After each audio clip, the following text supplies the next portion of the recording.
Le battement d'ailes d'un papillon au Brésil peut déclencher une tornade au Texas. Bien sûr, cela peut sembler une sorte de blague ou quelque chose du genre, mais croyez-moi, c'est bien plus sérieux que vous ne le pensez. Vous voyez, le monde dans lequel nous vivons fonctionne de deux manières fondamentales qui façonnent le tissu de la réalité. Le mode probabiliste et le mode déterministe. Dans le mode probabiliste, notre univers se déroule avec un élément de chance.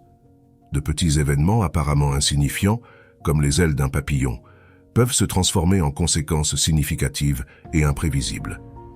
D'un autre côté, nous avons le mode déterministe, un monde régi par des règles et une prévisibilité. Ici, la cause et l'effet sont étroitement liés et les résultats peuvent être retracés à des facteurs spécifiques et identifiables. C'est une réalité structurée où, théoriquement, si nous connaissions toutes les conditions initiales avec précision, nous pourrions prédire l'avenir avec certitude. Alors, comment ces modes coexistent-ils? Le battement d'ailes d'un papillon peut-il vraiment influencer quelque chose d'aussi puissant qu'une tornade? Combien de notre monde est régi par le hasard et combien par des règles? Répondre à ces questions peut sembler hors de portée de la science, mais les choses changent. Ce puzzle est central à la théorie du chaos, un outil qui nous aide à voir la surprenante connexion entre les choses qui semblent désordonnées et celles qui sont hautement organisées. Voici comment l'histoire se déroule. Imaginez jouer à un jeu appelé le jeu du chaos. Tout ce dont vous avez besoin est une feuille de papier vierge, quelque chose pour écrire et un dé. Voici comment cela fonctionne. Commencez par marquer 3 points sur le papier, comme les sommets d'un triangle. Appelons-les A, B et C. Marquez également un autre point à l'intérieur des 3 points, marqués comme votre point de départ. Lancez le dé. Si vous obtenez un 1 ou un 2, marquez un point entre le point de départ et A. Si c'est un 3 ou un 4, marquez un point entre le point de départ et B. Pour un 5 ou un 6, marquez un point entre le point de départ et C. Par exemple, si vous lancez un 2, marquez un point entre le point de départ et A. Lancez à nouveau le dé. Disons que vous obtenez à nouveau un 2. Maintenant, marquez un point entre le dernier point que vous avez marqué et A. Répétez ce processus. Continuez à lancer le dé et à marquer des points en conséquence. Par exemple, si vous lancez un 4, dessinez un point entre le dernier point marqué et B et continuez ce processus. Après avoir fait cela pendant un certain temps, vous vous retrouverez avec des points apparemment aléatoires sur le papier. Mais voici la partie intéressante. Et si ces points chaotiques apparents conduisaient à quelque chose d'inattendu? Pour voir des résultats, nous pouvons demander à un ordinateur de le faire. Et quand j'ai essayé, l'un d'eux, le résultat a été très choquant en ce que j'ai défini le nombre de points à 3. Cliquez sur Démarrer et réglez la vitesse sur Rapide. Le point de départ, ou appelé ici le point de trace, a commencé à se déplacer, marquant des points. Après avoir attendu environ 1 minute, voici ce que j'ai remarqué. Ça vous semble familier, n'est-ce pas? C'est en effet le triangle de Sierpinski.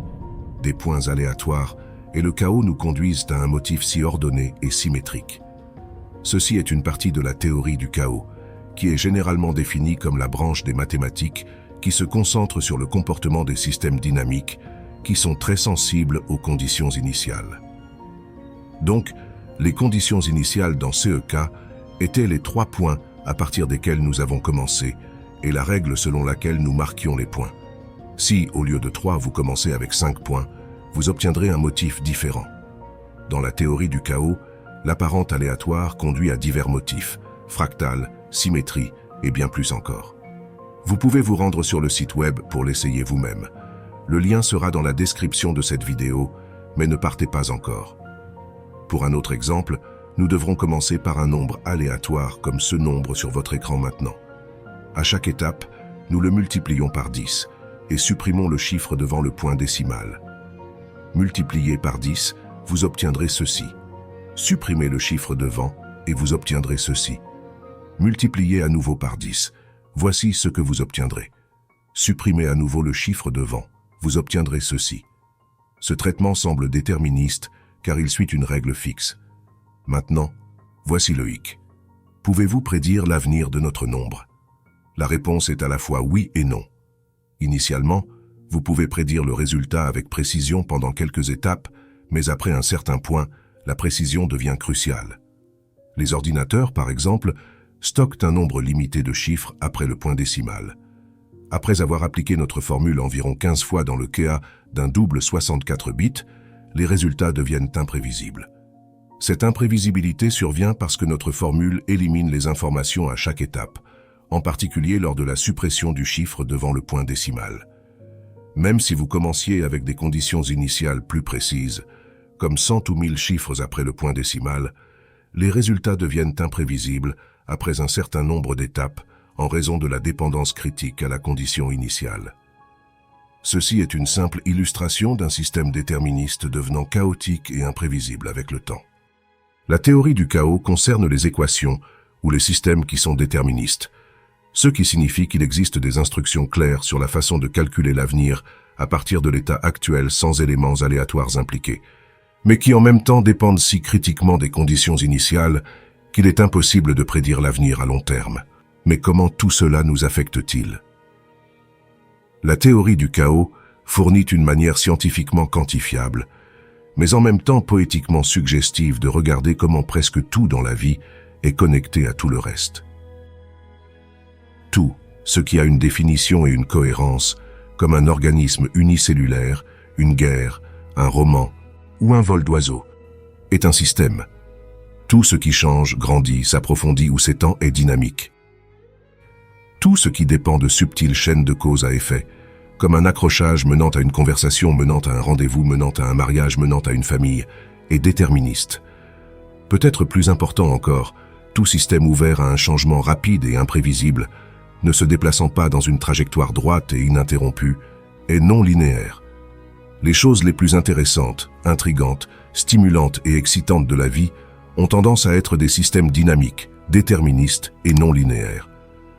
La théorie du chaos remet en question la certitude de la science traditionnelle, en reconnaissant une vérité fondamentale que la science a souvent hésité à admettre depuis les Lumières. Nous ne pouvons pas connaître toutes les réponses.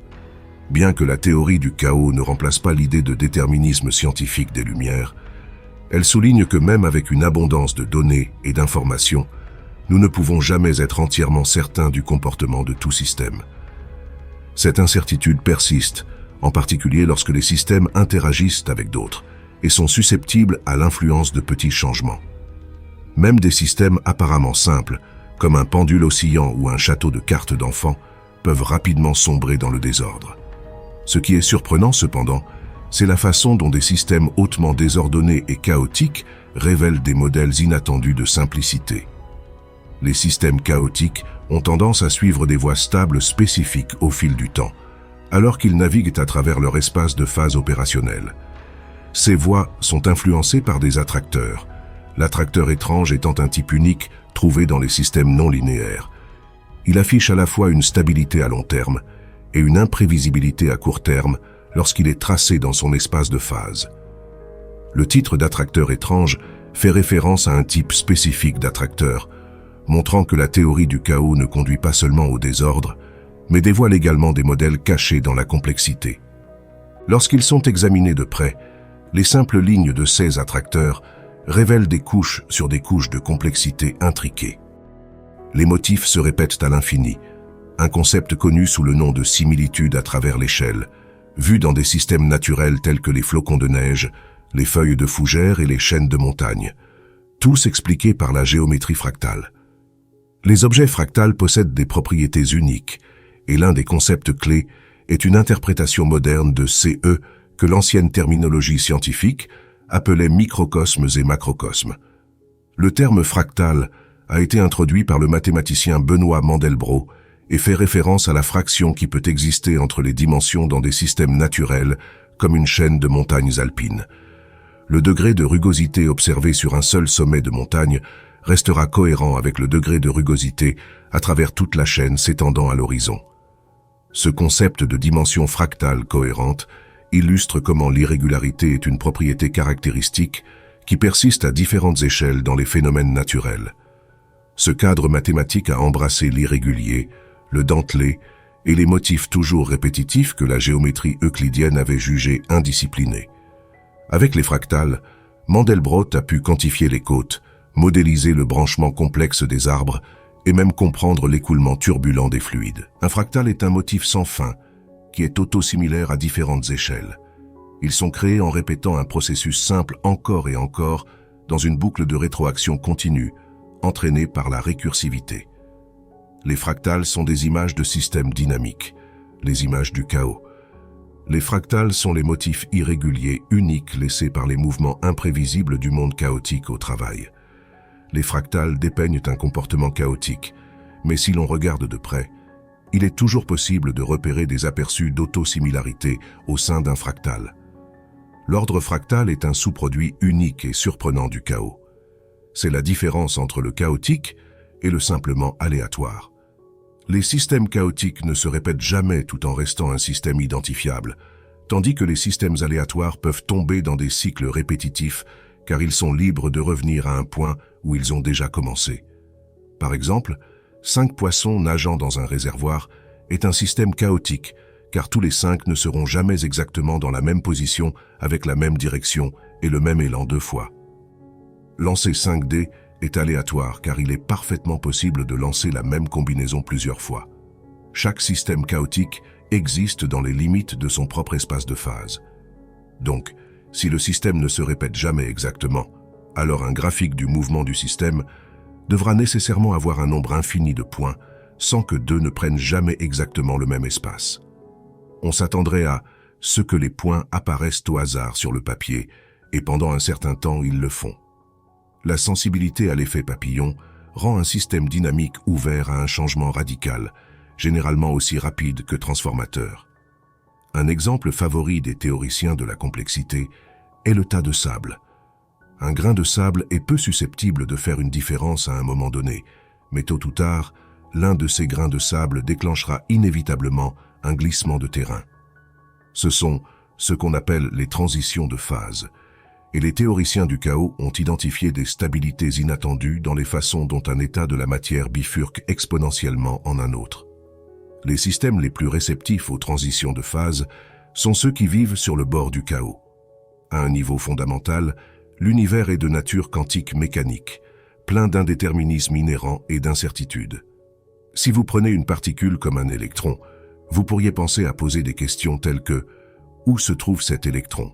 À quelle vitesse et dans quelle direction se déplace-t-il ? Et si je regarde ailleurs maintenant et regarde à nouveau une seconde plus tard, où sera l'électron ?» Ce sont toutes des questions raisonnables et nous nous attendrions à ce qu'elles aient toutes des réponses définitives. Ce qui se passe dans le monde quantique est assez étrange et peut-être un peu déstabilisant, même pour les physiciens qui ont consacré leur vie à l'étudier.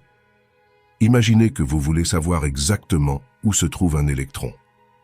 La chose étrange est que plus vous essayez de déterminer précisément son emplacement, moins vous savez comment il se déplace rapidement et dans quelle direction, c'est-à-dire son élan. À l'inverse, si vous essayez de mesurer son élan, vous devenez moins certain de sa position exacte. Voici la partie délicate. Pour prédire avec précision où l'électron sera à l'avenir, vous avez besoin à la fois de son élan et de sa position. Cependant, en raison de ce principe d'incertitude en mécanique quantique, vous ne pouvez prédire qu'une gamme de possibilités pour sa position future. Ainsi, pour savoir exactement où il se trouve à un moment donné dans le futur, vous devrez effectuer une autre mesure à ce moment spécifique. C'est un peu comme essayer de déterminer à la fois où et à quelle vitesse se déplace une minuscule particule, et plus vous en savez sur l'un, moins vous en savez sur l'autre. La physique quantique introduit une incertitude fondamentale, mais lorsqu'on traite d'objets plus grands, la physique newtonienne est généralement plus que suffisante. Contrairement à la nature imprévisible de la mécanique quantique, la physique newtonienne est entièrement déterministe. Selon les lois du mouvement de Newton, en particulier l'équation fondamentale force égale masse fois accélération, si vous connaissez les conditions de départ d'un objet, comme sa position et son élan, vous devriez théoriquement être capable de prédire précisément son emplacement et son mouvement à tout moment futur.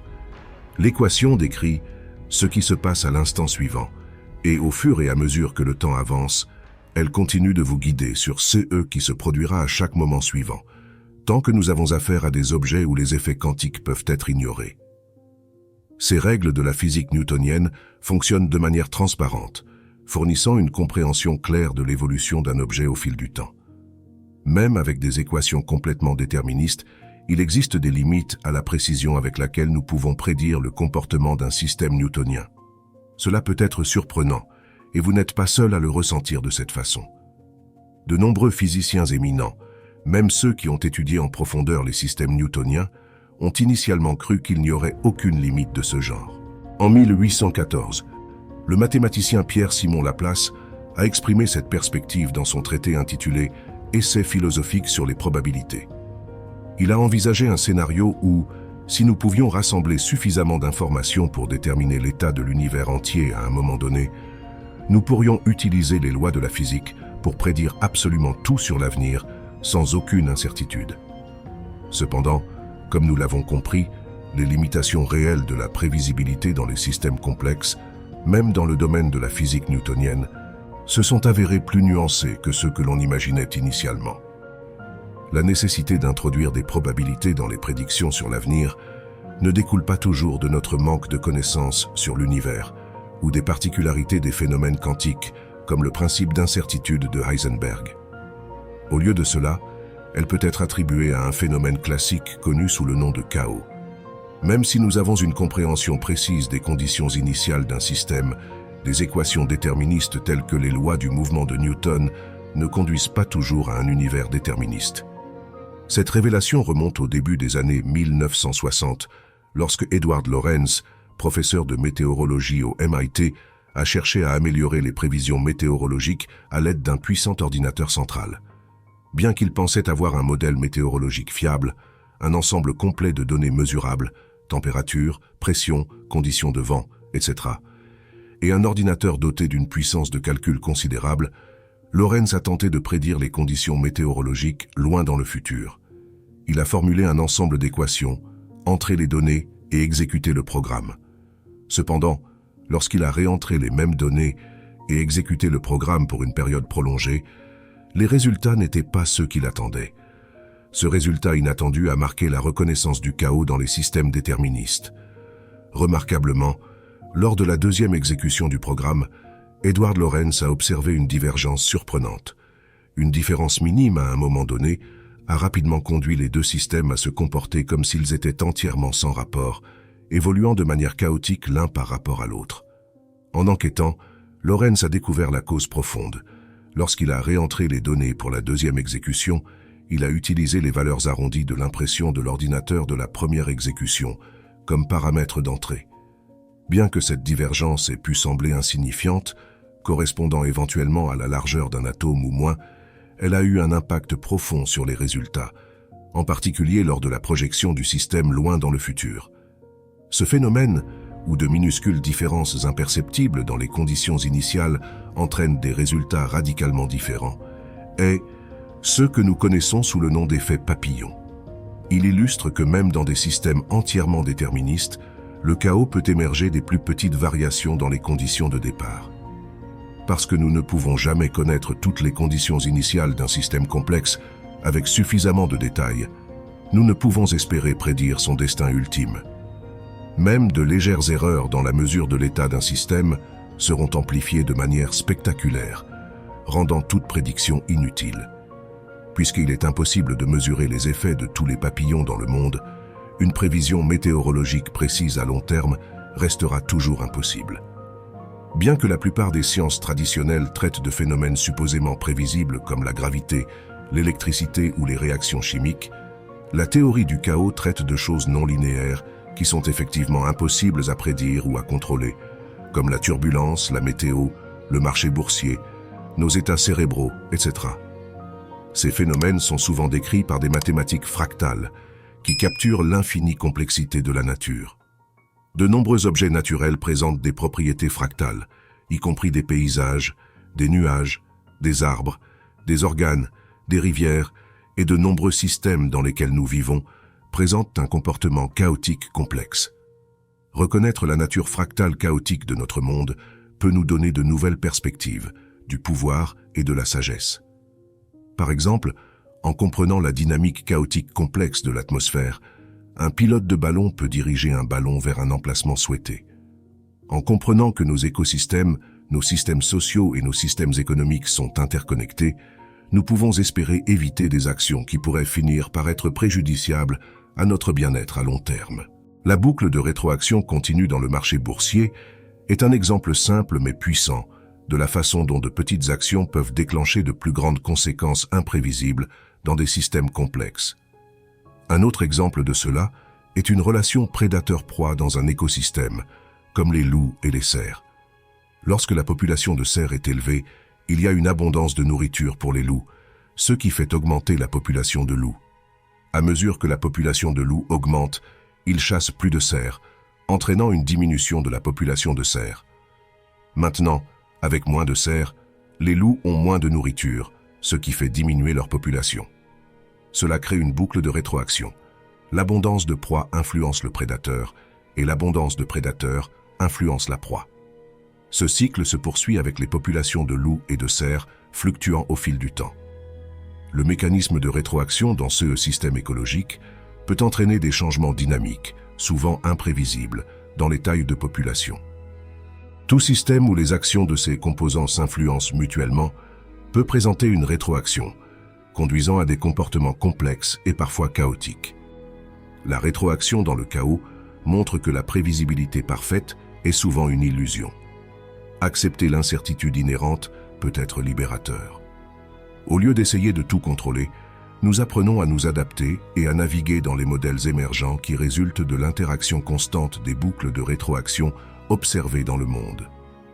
Des choses simples, des rencontres fortuites, des mots prononcés ou des idées silencieuses sont comme les ailes de nos vies.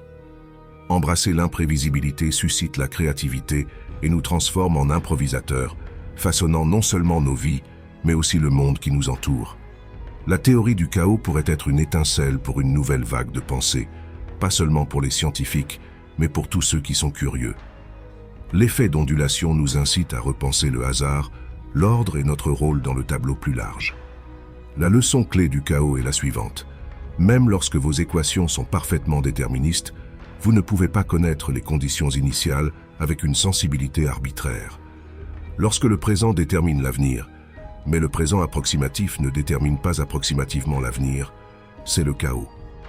Si nous trouvons un jour une théorie finale, les leçons de la théorie du chaos seront un lien vital. Elles nous rappellent que sous la complexité de la vie, il y a une simplicité qui attend d'être comprise. Les philosophes, les scientifiques et les gens ordinaires peuvent alors se rassembler, non pas en tant qu'étrangers à l'univers, mais en tant qu'explorateurs partageant la quête de comprendre pourquoi nous sommes ici. Dans le chaos, nous pourrions ne pas trouver toutes les réponses, mais nous pourrions découvrir l'émerveillement qui nous relie à l'univers et les uns aux autres. Merci d'avoir regardé et abonnez-vous pour plus de vidéos.